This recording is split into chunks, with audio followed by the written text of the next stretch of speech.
கர்த்தராகிய இயேசு கிறிஸ்து நாமத்திலே உங்கள் அனைவருக்கும் வாழ்த்துக்கள். இந்த காலை வேளையிலே ரொம்ப டயர்டாக இருக்கீங்களா? ரொம்ப சோர்ந்து போயிருக்கீங்களா? இன்றைக்கி பொழுது எப்படி கடத்த போகிறேன், இன்றைக்கி எதை நான் சமாளிக்க போகிறேன், ஒன்றுமே புரியல அப்படிங்கிற குழம்பி போய் தவித்து வேதனையோடு நீங்கள் இருக்கீங்களா? கர்த்தர் இன்றைக்கி உங்களுக்கு உங்களை வாழ வைக்கிற உயிருள்ள வார்த்தை ஒன்று சொல்கிறாரு. அது என்ன வார்த்தை தெரியுமா? சங்கீதம் 34:17 நீதிமான்கள் கூப்பிடும்போது கர்த்தர் கேட்டு அவர்களுடைய எல்லா உபத்திரங்களுக்கும் நீங்களாக்கி விடுகிறார். நீதிமான்கள் கூப்பிடும்போது அவர் எல்லா உபத்திரங்களுக்கும் விலக்கி அவர் என்ன செய்வாரா? நீங்களாக்கி விடுவிப்பாராம். எத்தனை உபத்திரங்கள்! விரவனை என்கிற உபத்திரங்கள், கடன் பிரச்சனை என்கிற உபத்திரங்கள், பிரிவினை என்கிற உபத்திரங்கள், சமான குலைச்சல் என்கிற உபத்திரவங்கள், நிந்தை என்கிற உபத்திரங்கள், இப்படி பலவிதமான உபத்திரத்தில் நீங்கள் வாழ்ந்து கொண்டு இருந்தாலும் கர்த்தர் எல்லா உபத்திரங்களும் உங்களை நீங்களாக்கி உங்களை விடுவிக்கிறதுக்கு என் தேவன் வல்லவராக இருக்கிறார். அல்லேலூயா. அதனால் பயப்படாதீங்க.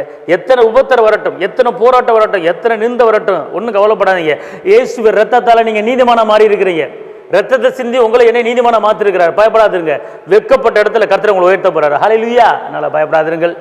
அவர் எல்லா உபத்திரங்களுக்கும் நீங்களாக்கி விடுவித்து உங்களை காக்க போறார். இன்னைக்கு எல்லாத்துக்கும் ஒரு விடுதலை. எந்தெந்த உபத்திரத்துக்கு கலங்கிட்டு இருக்கீங்க, இன்னைக்கு உங்கள் உபத்திரம் இன்னைக்கு விலகுது. உங்கள் உபத்திரம் என்ன செய்யுது? விலகுது. எந்திரிங்க, கம்பீரம் எந்திரிங்க, உற்சாகமாக எந்திரிங்க. அப்படியே நல்ல தேவனை மகிமைப்படுத்துங்க, நல்லா ஆடுங்க, நல்லா துதிங்க, கர்த்தரை மகிமைப்படுத்துங்க. உங்கள் உபத்திரம் ஆட்டோமேட்டிக்காக மாறுது. அல்லேலூயா. துதித்து பாருங்க, அவரை மகிமைப்படுத்தி பாருங்க.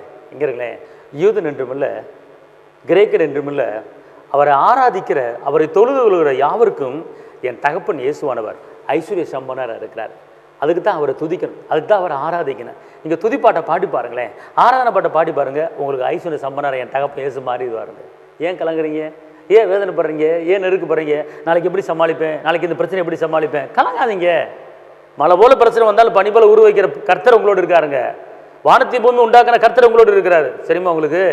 நீங்கள் தனி ஆள் கிடையாதுங்க. அவர் பயங்கரமான பராக்கிரமத்தில் உங்களோட இருக்கிறார். இறைமையில 20 சொல்லப்பட்டிருக்கு, 10-11 அவர் பயங்கரமான பராக்கிரமசாலி உங்களோட இருக்கிறார். அல்லேலூயா. கர்த்தரோ பயங்கரமான பராக்கிரமசாலி என்னோட இருக்கிறார். ஆகையால் துன்பப்படுத்துவர்கள் மேற்கொள்ளும் இடறுவார்கள், தங்கள் காரியம் வாய்க்காதபடியால் மிகவும் வெட்கப்பட்டு போவார்கள்.